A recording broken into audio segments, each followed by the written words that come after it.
Entrevista con el diputado de la Asamblea Nacional, Óscar Rondero, quien es vicepresidente de la Comisión Permanente de Economía, Finanzas y Desarrollo Nacional, esto dentro de la Asamblea, dentro del Parlamento, también militante de Acción Democrática.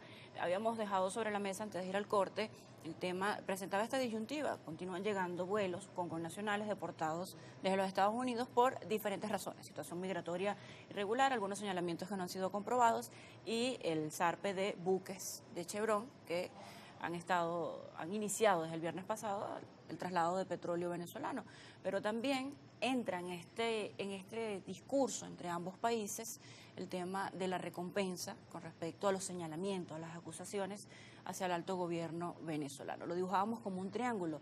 ¿Qué pasa en medio de todas estas acciones? Bueno, es necesario decir que nosotros en la oposición venezolana que hace bien la Asamblea Nacional no tenemos un solo elemento de juicio que nos permita señalar a Nicolás Maduro por delito de narcotráfico o cosa que se le parezca, ni por delito de terrorismo, etcétera. El gobierno de los Estados Unidos no ha presentado ningún elemento ni fáctico ni jurídico que dé fuerza a ese señalamiento. Para una medida cautelar privativa de libertad se requiere por lo menos que haya fundado elementos de convicción para entender que esa persona puede estar incursa en ese delito y que haya peligro de fuga y que esa persona pueda ser señalada concretamente. En el caso del gobierno de los Estados Unidos contra el presidente Maduro está haciendo una acusación mucho más grave, está dictando una orden de búsqueda y recompensa, como el lejano oeste se busca y le pone precio a la cabeza del presidente Nicolás Maduro, sin tener ningún elemento de juicio que nos permita entender que esos delitos. ¿Qué pasa? Eso es parte de un instrumento más de la geopolítica, parte de un instrumento, como ya no pueden decir que van a venir a invadir porque hay una dictadura o no pueden decir que van a venir a invadir como lo hicieron en Chile, porque hay un sistema comunista que se está estableciendo en Venezuela, pues el mecanismo que se utiliza es utilizar la herramienta del terrorismo, la herramienta del narcotráfico, que son dos actos repudiables, de tal manera que intentar justificar una presunta intervención. Y lo peor para tener un poco más de conocimiento en este tema, este tipo de mensajes, hablando de que se basa en razones geopolíticas y estos dos temas que han mencionado, de acuerdo a la norma internacional, no necesitarían entonces presentar pruebas tanto fácticas como jurídicas, como lo acaba de decir. O sea, ¿qué es lo que cambia al presentar este tipo de señalamientos contra el gobierno venezolano? Cualquier ordenamiento jurídico, cualquier señalamiento contra una persona a título particular o contra un gobierno tendría que tener los fundamentos jurídicos y fácticos para decir estos son los hechos que caben dentro de este tipo delictivo del derecho y en consecuencia se imputa o se señala a esa persona de ese delito. Pero en el caso del presidente Maduro no hay un señalamiento concreto, no se dice participó de tal o cual situación, no se dice, incluso se ha llegado a calificar genéricamente de un gobierno, de una pandilla delincuencial en ejercicio del gobierno, que es el título que le ha dado el señor Rubio. ¿Será que el señor Rubio pretende imponer en Venezuela una cosa como la que le han impuesto a Cuba? 60 años de dictadura castrocomunista como consecuencia de la política errática de la oposición cubana que hace vida en Miami. ¿Será que los venezolanos nos pretenden dirigir desde Miami y hay sectores de la vida nacional que están convocando de la oposición venezolana que son capaces de convocar una intervención militar para que los ponga a ellos en el poder? Es un acto absolutamente repudiable, es un acto de lesa patria a la que cualquier venezolano que tenga conciencia de serlo tiene que oponerse. Precisamente me gustaría consultarle eso, al tratarse quizás de un manejo mediático, quizás al tratarse de una estrategia o de un mensaje, estos señalamientos pudieran terminar realmente ya en la práctica teniendo consecuencias de amenaza, violentas para Venezuela, porque es lo que se ha observado en los principales titulares internacionales en las últimas horas, en los últimos días. Yo creo que una intervención militar no se va a concretar en Venezuela por el hecho de que los intereses de los Estados Unidos, y vuelvo a como comenzamos la conversa, están cubiertos en Venezuela. El tema petrolero está resuelto. Los Estados Unidos tienen un proveedor seguro a través de una empresa transnacional petrolera norteamericana. Y el tema migratorio, que es el otro tema que preocupa al señor Trump, está resuelto cuando todos los días, ya no es noticia, decíamos en el negro anterior, que vengan aviones con deportados venezolanos porque ya llegan todos los días, en virtud de lo cual ya es regular esa situación. Entonces pareciera que no es necesaria una intervención norteamericana si todos los objetivos y los intereses de los Estados Unidos fueron cubiertos como consecuencia de la política de la negociación y el acuerdo.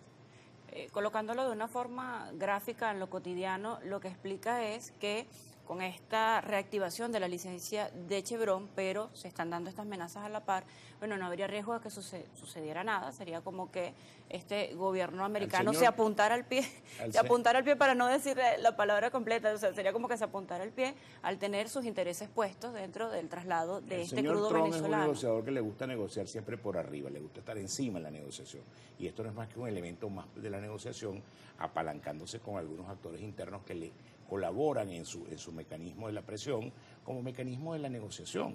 Es decir, el señor Trump dice, ya no tengo más cosas que negociar porque ya no tengo más cosas que darles, ni tengo más cosas que pedirles, en consecuencia tengo que generar nuevos elementos que me permitan fortalecer mi posición negociadora y en consecuencia ahora voy a pasar a negociar la potencial no intervención.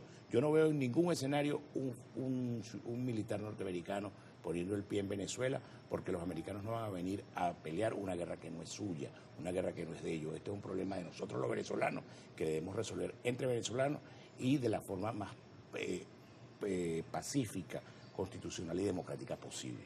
¿Serían también los aranceles a diferentes países, esta lista de países, un intangible también que ha utilizado este gobierno para transacción o para negociar en ese momento en el que describe? Mira, por ejemplo, cómo Trump pretende apalancar a su aliado brasileño, interviniendo de manera grosera contra la justicia brasileña, que estableció una sanción penal después de un juicio debidamente hecho en Brasil al señor Bolsonaro, que pretendió atentar contra la democracia brasileña el momento que perdió las elecciones. Una cosa muy parecida a la que hizo Trump en los Estados Unidos. La diferencia es que como Trump quedó electo presidente, no tiene sanciones penales. Como Bolsonaro no quedó electo presidente y perdió la elección, pues está siendo perseguido por la justicia brasileña porque atentó contra la democracia brasileña. Fueron a tomar por asalto el Congreso y las instituciones brasileñas, y de eso hay constancia y de eso hay una sentencia definitivamente firme.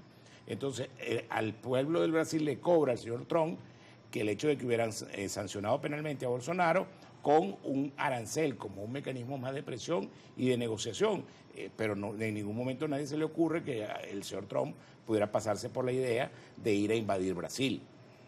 ¿Cómo ve el curso también de estas supuestas amenazas por parte del gobierno de los Estados Unidos hacia las autoridades y el territorio venezolano? ¿Cómo ve el curso de esta situación, de este conflicto en los próximos días? Pues porque todo tiene quizás una presentación, un nudo, un momento crítico en el que todo el foco está puesto allí y luego, bueno, el desagüe, el desenlace de esta situación. ¿Cómo cree que se va a desanudar este punto, este tema? Bueno, el gobierno tiene que ejercer su función de gobierno y tiene que cuidar la soberanía nacional. El gobierno tiene que impedir cualquier intento de invasión internacional al territorio venezolano, y el gobierno tiene que hacer uso de todas las herramientas que tiene en la mano.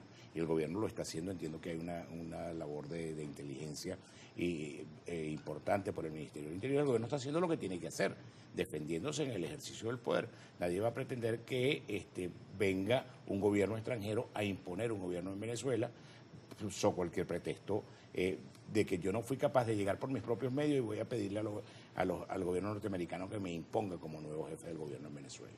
Quizás no lo voy a colocar en la posición de hacer señalamientos contra otros factores de la oposición, quizás no es su línea de mensaje o de discurso, pero es importante también señalar cómo ven desde Acción Democrática, no solamente desde su rol de diputado, cómo ven desde Acción Democrática estos señalamientos o presuntas responsabilidades que tienen factores políticos del país que hacen vida dentro y fuera de Venezuela con respecto al saldo de estas detenciones y los señalamientos que se han derivado desde el Ministerio de Interior y Justicia, desde el Ministerio Público y los diferentes señalamientos, responsabilidades que se han dado desde el Ejecutivo Nacional. El gobierno tiene que investigar, el gobierno tiene que presentar las pruebas, el gobierno tiene que hacer un procedimiento lo más limpio y transparente posible, de tal forma que pueda, más que convencer a la opinión pública venezolana de que esos hechos son así. Y de hecho, y si esos hechos son, esas personas están señaladas por la presunta explosión de Plaza Venezuela, si están algunos señalamientos concretos, debe intentar hilarse lo más fino posible, de tal manera que quede perfectamente claro que no se trata de una persecución política, sino que se trata del establecimiento de responsabilidades por la comisión de hechos que han atentado contra la paz y la seguridad en Venezuela.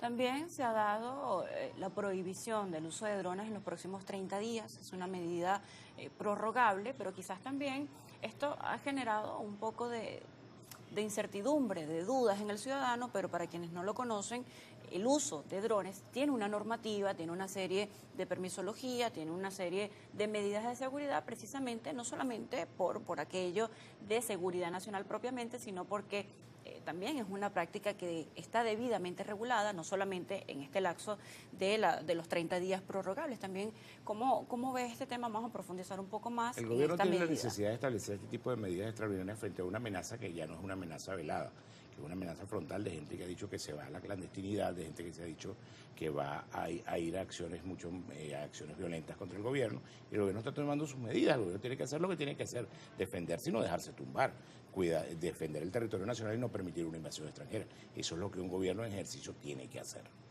Bien, debemos hacer una pausa. Diputado Óscar Ronderos, vicepresidente de la Comisión Permanente de Economía, Finanzas y Desarrollo en la Asamblea Nacional, también militante de Acción Democrática. Estamos conversando de esta relación actual, de cómo se describe el momento entre el gobierno de los Estados Unidos y el gobierno de Venezuela. Hacemos una pausa.